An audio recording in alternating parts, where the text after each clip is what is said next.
বিসমিল্লাহির রহমানির রহিম। আসসালামু আলাইকুম। Bangladesh private car delivery motor শ্রমিক ফেডারেশন প্রতিষ্ঠাতা চেয়ারম্যান মোহাম্মদ ইমরান শেখ ইমন। আজকে আমি কিছু কথা বলার জন্য এসেছি এবং সরকারি এবং বেসরকারি এবং আমাদের রেন্টিকারে যারা গাড়ি চালান তাদের উদ্দেশ্যে।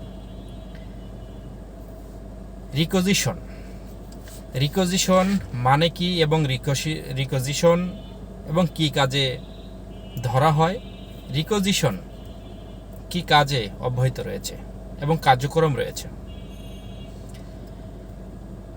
আমার কাছে বিভিন্ন মানুষ প্রশ্ন করেন এবং বিভিন্ন চালক ভাইরা প্রশ্ন করেন রিকোজিশন হলে আমরা কি করতে পারি এবং আমাদের পদক্ষেপটা কি। আমাদের যারা রেন্টিকারে যারা গাড়ি চালাচ্ছেন একমাত্র তাদের জন্যই একটি সংগঠনে যুক্ত এবং সংগঠনে থাকা খুবই প্রয়োজনীয়। সংগঠনে যদি আমরা থাকতে না পারি তাহলে যতই রিকোজিশন হোক, যতই মামলা হোক, তাহলে আমরা কিন্তু কিছুই করতে পারবো না। একটি সংগঠন হচ্ছে সবচেয়ে বড় সংগঠন, শক্তিশালী কাঠামো হচ্ছে একটি সংগঠন। রিকোজিশন হচ্ছে সরকারের সহযোগিতা করা, জরুরি কাজে সহযোগিতা করা।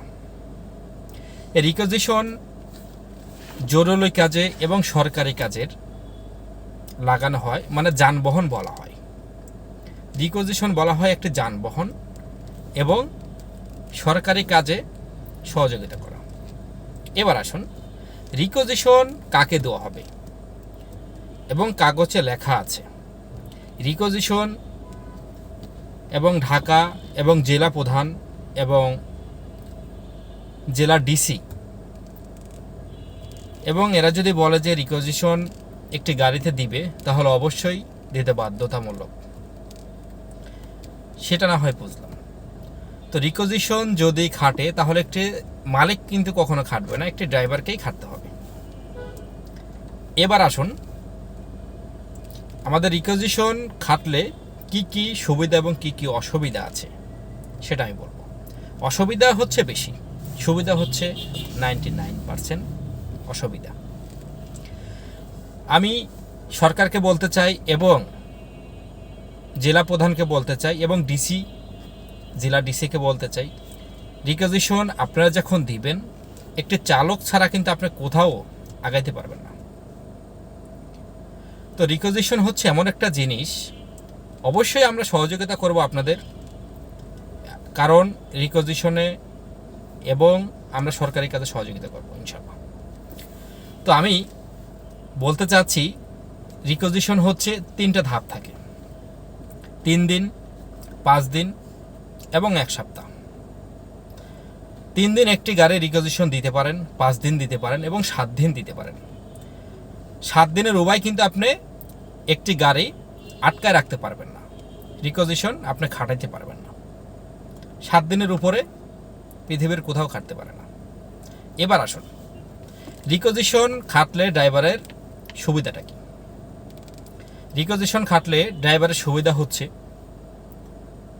0%ই ধরতে গেলে হয়, কারণ ঠিকমতো খাওয়া, ঠিকমতো হচ্ছে ঘুমানো, কোনো কিছুই মানে আমি দেখি না যে সুবিধাটা রিকোজিশন খাটলে একটি চালক পাচ্ছে, পরিপূর্ণভাবে পাচ্ছে। তাহলে অসুবিধা কোথায় হচ্ছে? এবার আসুন, অসুবিধা হচ্ছে আপনি প্রতিদিন 50 কিলো গাড়ি চালাবেন, সেখানে তেল দেবে 5টা 6টা তেল দেবে। একটা হায়েস্ট গাড়ি যদি রিকোজিশন খায়, সে গাড়ি কি 10 কিলোমিটার যেতে পারে? হয়তোবা সেখানে গ্যাস খরচ দেন, ঠিকমতো মানে নাস্তা দেন না, লাঞ্চ দেন না এবং রাতের খাবারও ঠিকমতো হয় না।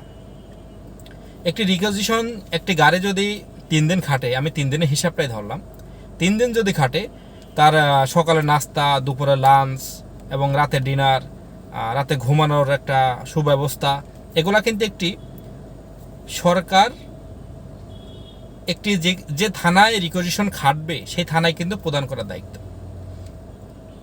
এবার আসুন, একটি গাড়ি যদি ফরিদপুর কিংবা কুমিল্লা থেকে যদি ঢাকায় যদি রিকোজিশন খাটে, সেই গাড়িটা কি ঢাকায় কি সে হোটেল ভাড়া দিয়ে থাকবে? সে ড্রাইভার কি হোটেল ভাড়া দিয়ে থাকবে? যদি হোটেল ভাড়া দিয়ে থাকে, ব্যবস্থা কিন্তু থানা প্রধান এবং ডিসিকেই করতে হবে। একটি ড্রাইভার সেখানে যদি কার্যক্রম করেন, সুব্যবস্থা কিন্তু থানা থেকে এবং ডিসি করবেন। তাই সেই ড্রাইভার কোথায় থাকবেন, কিভাবে খাবেন, এবং আসুন সেই ড্রাইভারকে ডিউটি 3 দিন করার পর হয়তোবা রিকন্ডিশন খাটার পর সেই ড্রাইভারকে কিন্তু কোনো বকশিস এবং কোনো টাকা পয়সা দেওয়া হয় না। অন্তত 3টা দিন খাটলে সেই ড্রাইভারের হাতে কিছু টাকা দিতে হবে। সরকারের কাজে রিকোজিশন খাতায় লেখা আছে এবং কাগজে লেখা আছে, আপনি দিতে বাধ্যতামূলক, আপনি দিবেন। বাট এখানে আমাদের আসতে হবে, ড্রাইভারকে সুবিধা দিতে হবে, খাবার দিতে হবে, টাকা পয়সা দিতে হবে, এবং সেই ড্রাইভারকে যদি ঠিকমতো খাবার লাঞ্চ দেওয়া হয় তাহলে দেখবেন মানুষ রিকন্ডিশন যখন খাটবে, রিকন্ডিশন খাটার সময় দেখবেন যে না, এখন সুবিধা ভালো হয়েছে, আমাদের ড্রাইভারদের জন্য সুবিধা ভালো করা হয়েছে। তো তখন দেখবেন কেউ ভয় পাবে না।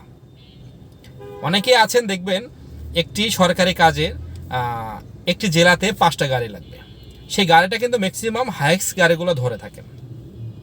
তো অবশ্যই আমাদের হাইক্স গাড়ি যদি ধরে, প্রাইভেট গাড়ি খুব কমই ধরেন, হাইক্স গাড়ি যদি ধরে থাকেন একটি জেলাতে 5টা গাড়ি লাগবে, হয়তো বা 10টা গাড়ি দেখে 5টা গাড়ি নেবেন, হয়তো বা অনেকেরই মামা খালু এবং ইত্যাদি ইত্যাদি থাকতে পারে, পরে সারাই নিয়ে আসে।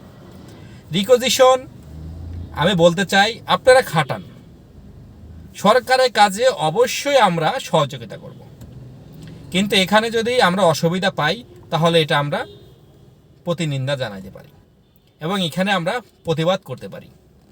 সরকারের কাজে আমরা সহযোগিতা করব, সেই সহযোগিতার কারণে যদি আমাদের ড্রাইভারের উপরে নির্যাতন আসে তাহলে কিন্তু আমাদের এখানে কিছুই করা থাকবে না। তো আমাদের এনটিকারে যারা ভাইও যারা আছেন, আমাদের জাতি ভাইরা যারা আছেন, আমি তাদেরকে অবশ্যই বলবো আপনারা আসুন, সংগঠনে যুক্ত হন, Bangladesh private car driver motor শ্রমিক ফেডারেশন, আপনারা যুক্ত হন, আপনাদের প্রয়োজন। রিকোজিশন যখন আপনি খাটবেন, আমরা যদি সকলে যদি ঐক্যবদ্ধ হয়ে যদি এই দাবিগুলো যদি আমরা তুলে ধরি এবং কি আমরা বাস্তবায়ন করতে পারি তাহলে আমাদের ড্রাইভার প্রতি কিন্তু সুবিধা হবে, আমাদের ড্রাইভারদের কিন্তু সুবিধা হবে। তো অবশ্যই আমি বলবো আমাদের প্রত্যেকটা সেক্টরের আমাদের ড্রাইভারদের বলবো আপনারা আসুন, সংগঠনে আপনারা যুক্ত হন। যদি আপনারা যদি সংগঠনে যুক্ত না থাকেন তাহলে কিন্তু আমাদের বাস্তবায়ন করা সম্ভব নয়। তো অবশ্যই আমি আপনাদের বলবো রিকোজিশন সরকারের কাছে সহযোগিতা করবেন এবং সরকারের কাছ থেকে পাওনা অধিকার আদায় করে নেবেন। আশা করি আমার কথা আপনারা বুঝতে পেরেছেন। সবাই ভালো থাকবেন, সুস্থ থাকবেন। আসসালামু আলাইকুম।